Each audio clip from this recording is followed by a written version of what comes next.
kuliah Psikologi Kesejahteraan Sosial, Prodi Ilmu Kesejahteraan Sosial UIN Sunan Kalijaga. Sebelumnya perkenalkan anggota kelompok dari kami. Yang pertama saya sendiri Iwan Ramadan dengan NIM 1910200535. Perkenalkan, nama saya Rida Fatin Maheni Ilma, NIM saya 191020500017. Perkenalkan, nama saya Nina Pujiasa dengan NIM. Perkenalkan, nama saya Nur Enda Lestari dengan NIM 1910200531. Perkenalkan, nama saya Ivani Gita Cahyani, NIM 1910200537, kelas A, mata kuliah Psikologi Kesejahteraan Sosial. Nama saya Dewi Siti Patona dengan NIM 1910200514. Terima kasih pada teman-teman semua yang telah memperkenalkan dirinya masing-masing.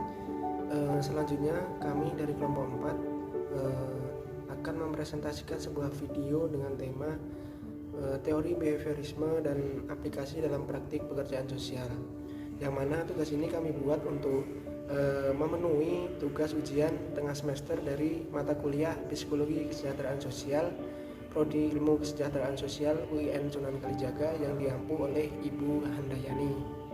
Langsung saja menuju ke materi yang pertama, yaitu tentang pengertian apa itu teori behaviorisme.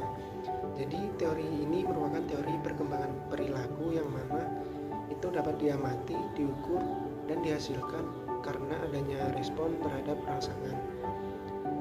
Teori ini juga mengatakan bahwa tindakan ataupun dorongan atau motivasi dari tindakan atau perilaku manusia bukanlah kehendak bebas ataupun pikiran bebas dari manusia itu sendiri, melainkan di sini karena ada beberapa faktor yang mempengaruhinya, yaitu yang pertama, faktor yang mempengaruhi tindakan ataupun perilaku manusia yaitu deprivasi biologi atau dorongan biologisnya seperti kebutuhan seksual dan lain sebagainya. Nah, kemudian yang kedua yaitu riwayat belajar individu itu sendiri. Kemudian yang ketiga yang mempengaruhi dari perilaku ataupun tindakan manusia yaitu lingkungan dari manusia itu sendiri. Dan selanjutnya dari teori behaviorisme ini ada beberapa tokoh yang mengungkapkan tentang teorinya ataupun pikirannya tentang konsep behaviorisme. Yang pertama yaitu John Watson mengatakan bahwa belajar ini karena adanya stimulus dan respon. Dan menurut Watson ini, dalam manusia bertindak ataupun berperilaku itu tidak ada kaitannya atau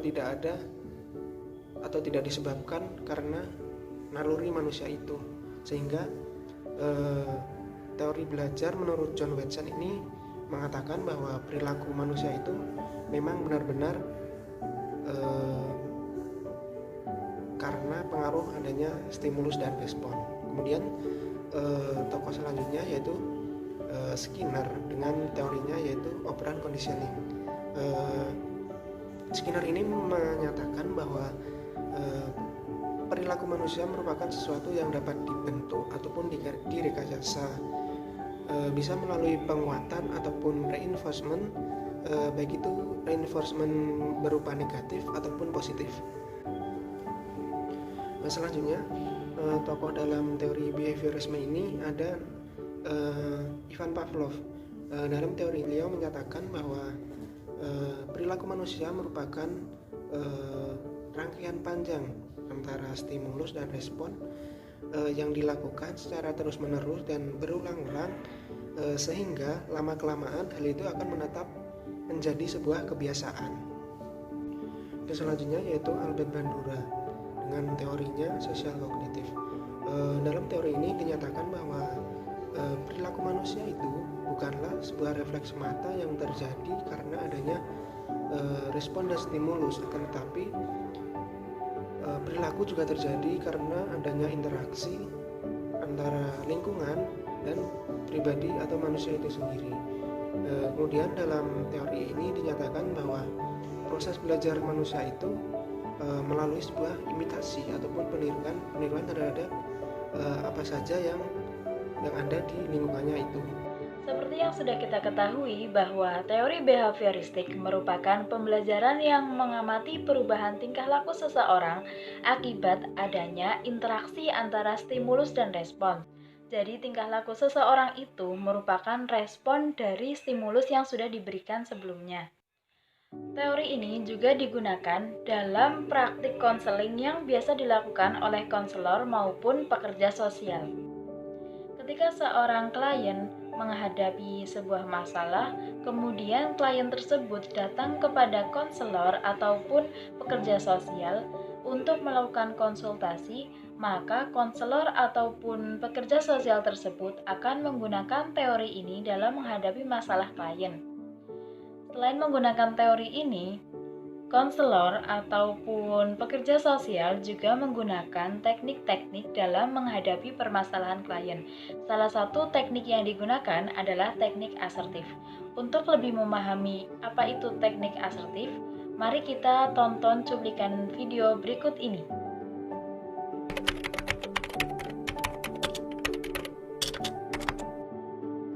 Sekian perkuliahan pada hari ini.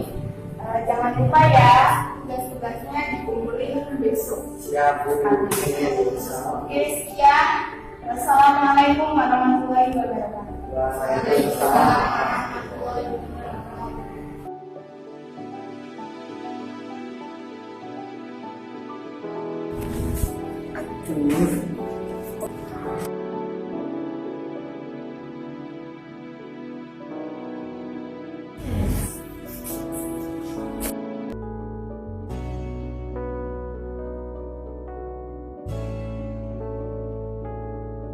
Tadi di pantai ya? Oh iya, seru, suka. Makasih ya udah ajak aku. Iya.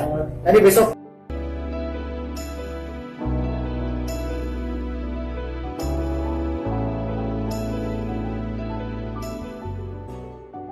Kamu itu harus jangan terlalu sering mereka, jangan terlalu rajin, harus belajar dan belajar.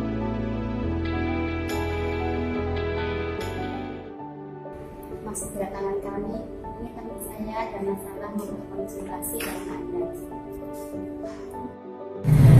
Gimana permasalahannya? Bisa ceritakan? Ini saya itu punya masalah.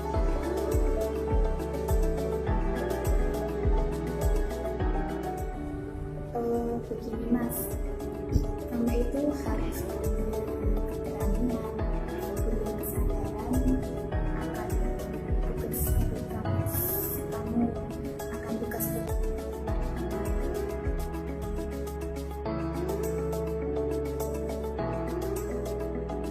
Oke Mbak, sekarang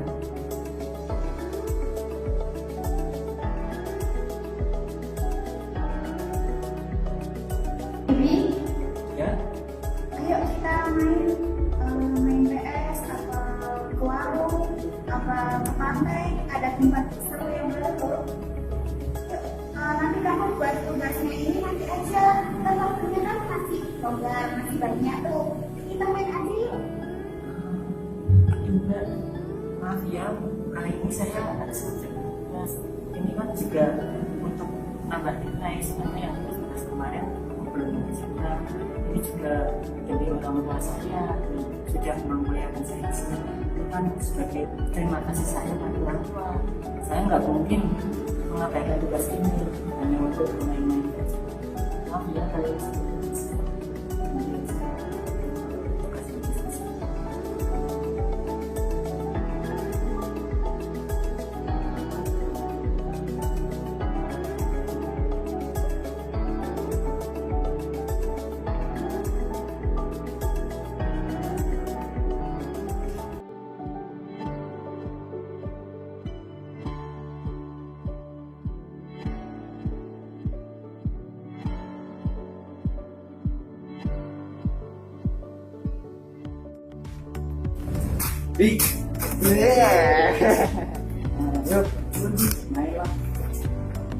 Ayo teman-teman udah menungguin. Kali ini maaf ya, aku nggak bisa nih. Banyak tugas yang harus aku kerjakan. Bisa gampang bisa Kali ini maaf ya, harus berjalan buat besok. Ya udah. Nanti kabarin aja kalau kamu bisa. Ayo Mams ya. Maaf ya guys. Iya siap.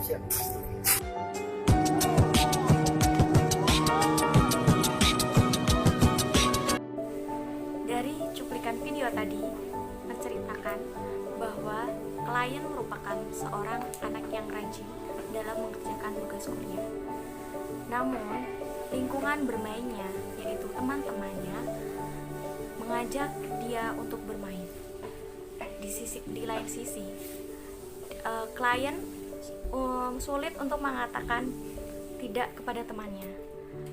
Akhirnya dia menerima ajakan temannya tersebut untuk bermain. Namun lama-kelamaan ketika dia mengikuti temannya terus untuk selalu bermain dan melupakan tugas-tugas kuliahnya, dia merasa bahwa di sini apa yang dilakukan dia sebelumnya merupakan benar. Jadi di sini masalah klien ialah ketidakmampuan klien dalam mengungkapkan kepada temannya bahwa apa yang dilakukannya ialah benar. Dalam hal ketika ia lebih memilih mengerjakan tugas daripada bermain dengan temannya. Penyebab permasalahan dalam video tersebut yaitu si klien tidak bisa mengatakan tidak atau menolak ajakan temannya untuk bermain. Ketika si klien sedang mengerjakan tugas, kemudian diajak temannya untuk bermain, sebenarnya si klien itu ingin menolak, tetapi tidak berani untuk mengungkapkannya. Karena klien takut jika ia menolak itu akan mengecewakan dan bahkan menyinggung perasaan temannya. Kemudian si klien juga dulunya pernah mengalami hal tersebut atau penolakan itu, sehingga ia tidak ingin temannya merasakan apa yang ia rasakan. Kemudian dampaknya yaitu terganggunya keberfungsian sosial si klien, yang mana yaitu tidak berani mengungkapkan apa yang diinginkan, seperti ungkapan yang penolakan tadi, dan malah cenderung merugikan diri klien dan lebih mementingkan temannya. Kemudian dampak lainnya yaitu tugas-tugas perkuliahan klien menjadi berantakan dan juga nilai-nilai klien menjadi turun. Pada video tersebut, untuk terapi behaviorisme itu menggunakan teknik asertif. Sedangkan teknik asertif merupakan kemampuan untuk mengkomunikasikan pikiran, perasaan, dan keinginan kepada orang lain secara jujur. Teknik asertif digunakan untuk mengatasi seseorang yang tidak bisa mengungkapkan apa sebenarnya yang ingin dia katakan kepada orang lain karena ia merasa pemalu atau tidak enakan. Latihan asertif ini berguna untuk individu yang kurang mampu mengungkapkan perasaannya secara tersinggung serta mengungkapkan afesi dan pikiran positif lainnya. Latihan asertif ini sangat ampuh untuk mengubah perilaku seseorang yang tadinya tidak berani menjadi berani. Mengapa menggunakan teknik asertif ini? Karena konselor di sini memahami bahwa permasalahan klien adalah ketidakmampuan klien dalam mengungkapkan perasaan tidak. Lalu, konselor memberi sebuah pelajaran baru terhadap klien dengan menumbuhkan stimulus keberanian klien. Dengan bagaimana cara menolak ajakan temannya ketika mengajaknya bermain di saat mengerjakan tugas kuliah. Ketika konselor melakukan terapi behavioristik ini dengan teknik asertif, maka secara berulang-ulang, klien lama-kelamaan dapat menumbuhkan stimulus keberaniannya untuk mengungkapkan perasaan tidak. Kemudian, kaitan teknik asertif dengan teori behaviorisme. Teknik asertif merupakan teknik yang digunakan untuk mengubah perilaku individu, di mana individu sebelumnya tidak dapat mengungkapkan apa yang sebenarnya akan dia ungkapkan, yang dikarenakan oleh rasa tidak enakan dan rasa malu. Dalam terapi asertif ini menganut teori behaviorisme yang menyatakan bahwa pembentukan dapat dilakukan dengan cara pembelajaran dan pengkondisian. Di sini, konselor bertugas untuk membentuk pola pikir baru kepada klien, dibarengi oleh pelatihan yang berulang-ulang seperti bermain peran yang kemudian dikuatkan dengan praktek dalam kehidupan sehari-hari. Dalam membentuk pola pikir ini didasari bahwa perilaku dapat terbentuk dari cara berpikir, apakah tindakan tersebut layak dilakukan atau tidak layak dilakukan.